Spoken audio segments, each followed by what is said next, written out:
తను ఎక్కడుంటే అక్కడ ప్రార్థన చేసే దావీదు తన దేవుని ఆలయానికి వచ్చి ప్రార్థన చేశాడు. 18వ కీర్తన వాస్తవంగా ప్రార్థనా కీర్తన కాదు, కానీ తాను చేసిన ప్రార్థనకు దేవుడిచ్చిన జవాబును బట్టి రాసిన కీర్తన.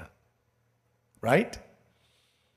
తాను చేసిన ప్రార్థన ఎలా చేశాడో, ఏ సమయంలో చేశాడో 18వ కీర్తనలో 50 వచనాల ద్వారా వివరించాడు. అదే మనం చూస్తున్నాం.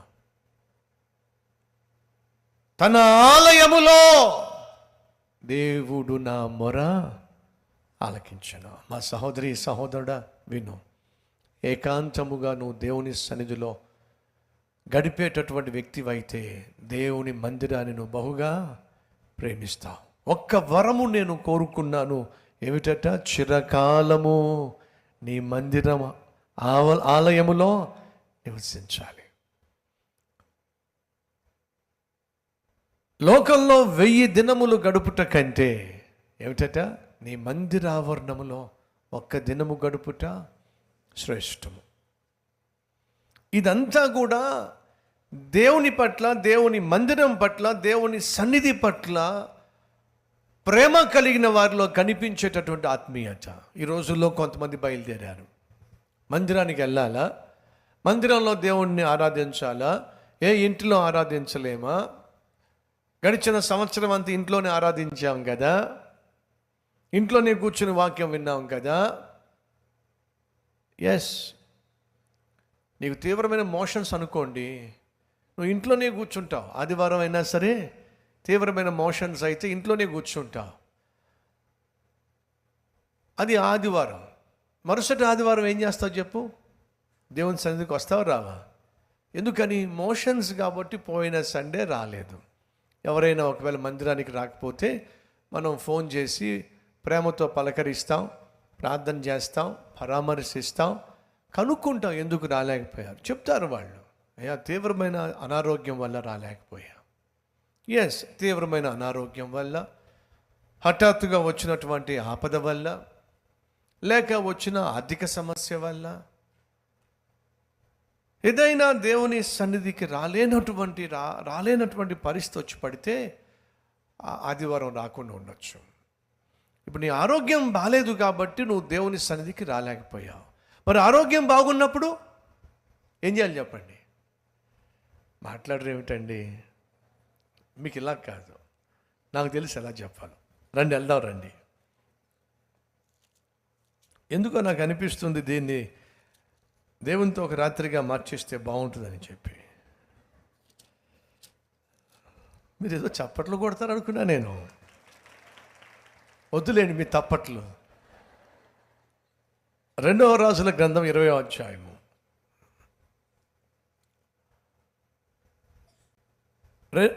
2వ రాజులు 20వ అధ్యాయము 5వ వచనము. నీవు తిరిగి నా ప్రజలకు అధిపతి అయిన హిజ్కియా యొద్దకు పోయి అతనితో ఇట్లనము, నీ పితరుడైన దావీదునకు దేవుడగు యెహోవా నీకు సెలవిచ్చినదేమనగా, నీవు కన్నీళ్లు విడుచుట చూచితిని, నీ ప్రార్థన అంగీకరించి ఉన్నాను, నేను నిన్ను బాగు చేసేదను. 3వ దినమున నీవు యెహోవా మందిరమునకు ఎక్కి పోవుదు. ఏమంటున్నాడు హిజ్కియాతో?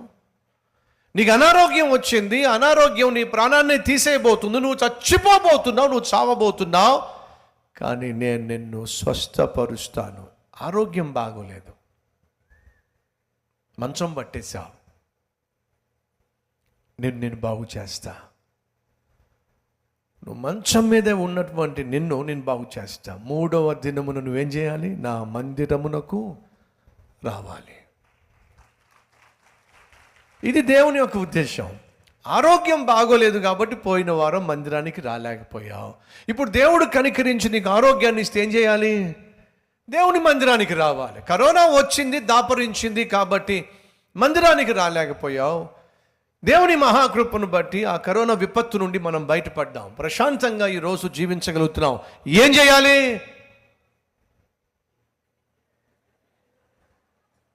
ఎంతకాలం ఇంట్లోనే కూర్చొని దేవుని సన్నిధిని, కల్వరి టెంపుల్ సంగమా, నిర్లక్ష్యం చేయొద్దు. హన్నా ప్రార్థనా పరురాలే, కానీ ఎక్కడ తాను జవాబు పొందుకుందో తెలుసా? దేవుని మందిరంలో. దావీదు ప్రార్థనా పరుడే, కానీ దావీదు అంటున్నాడు, దేవుడు తన ఆలయములో నా ప్రార్థన ఆలకించాడు. సహోదరి సహోదరులు, దేవుడు మనల్ని బాగు చేసినప్పుడు, దేవుడు మనల్ని కనికరించినప్పుడు, దేవుడు మనల్ని స్వస్థపరిచినప్పుడు మనం ఎక్కడ కనిపించాలి? ఆయన మందిరంలో కనిపించాలి. వింటున్నావా సహోదరి? లైవ్లో ఈ ఉపవాస ప్రార్థనలో పాల్పంచుకుంటున్నా సహోదరి సహోదరుడు వింటున్నావా? టీవీకి అతుక్కుపోవాకు. సెల్ ఫోన్లోనే వాక్యం వినేసి, సెల్ ఫోన్లోనే ఆరాధనలో పాల్పంచుకొని అదే ఆరాధన అనే భ్రమలో జీవించొద్దు. ఆరోగ్యం బాగోక ఆదివారం నువ్వు మందిరానికి రానప్పుడు సెల్ ఫోన్ ముందు కూర్చొని ఒకవేళ ఆరాధనలో పాల్పంచుకుంటున్నట్టయితే ఆ సమయంలో ఓకే. ఆరోగ్యం బాగైనప్పుడు ఏం చేయాలి? నీ ఆరోగ్యం బాగోక మంచం మీదే ఉండి ప్రార్థన చేసావయ్యా, ప్రభువా ఆరోగ్యం బాగాలేదు నాయన, కదలలేకపోతున్నా, మెదలలేకపోతున్నా. నువ్వు ప్రార్థన చేస్తే దేవుడు నీకు జవాబిచ్చాడు, ఆరోగ్యం కుదుటపరిచాడు. ఇప్పుడు నువ్వు ఎక్కడ ప్రార్థన చేయాలి?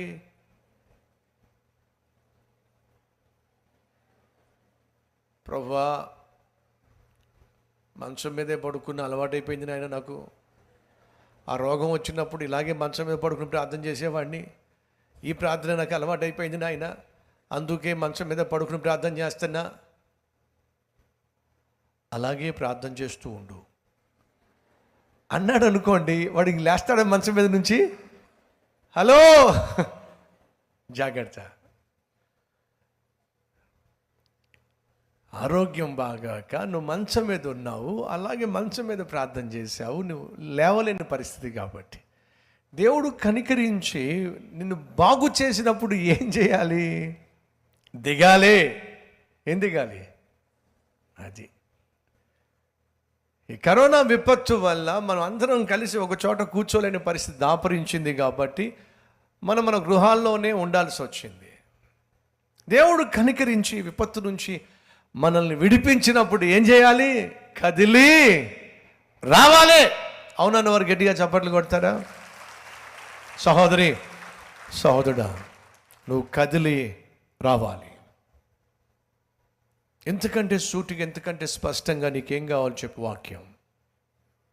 హన్నా భక్తురాలు దేవుని మందిరంలో తను ప్రార్థన చేసినప్పుడు దేవుడు ఆమెకు శ్రేష్టమైన కుమారుణ్ణి ఇచ్చాడు, సమూయేలు.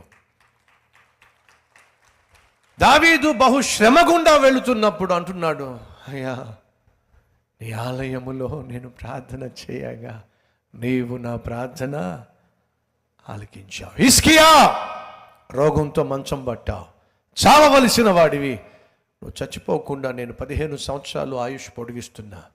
థ్యాంక్స్ అయ్యా. హలో, థ్యాంక్స్ అయ్యా అని చెప్పి మంచం మీద ఉండి మాకు దిగు.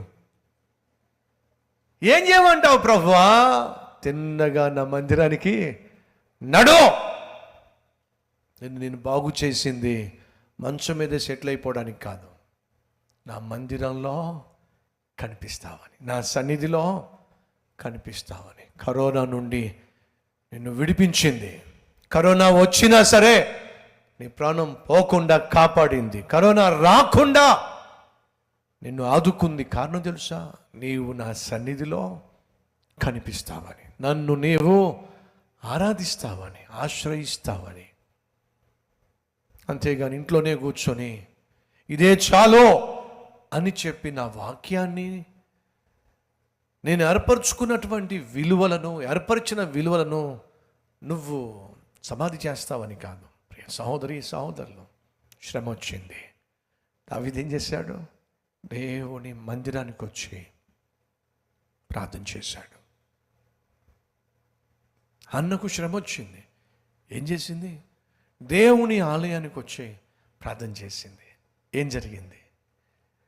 అక్కడ సౌలు నుండేమో దావీదును విడిపించాడు, ఇక్కడేమో సమూయేలును హన్నాకు బహుమానంగా ఇచ్చాడు. అదే నా దేవుడు నీవు కలిగి ఉన్న శ్రమను నీకు దూరం చేసి ఈరోజు నువ్వు చేసే ప్రార్థన ఆలకించి సమాధానాన్ని ఇవ్వబోతున్నాడు.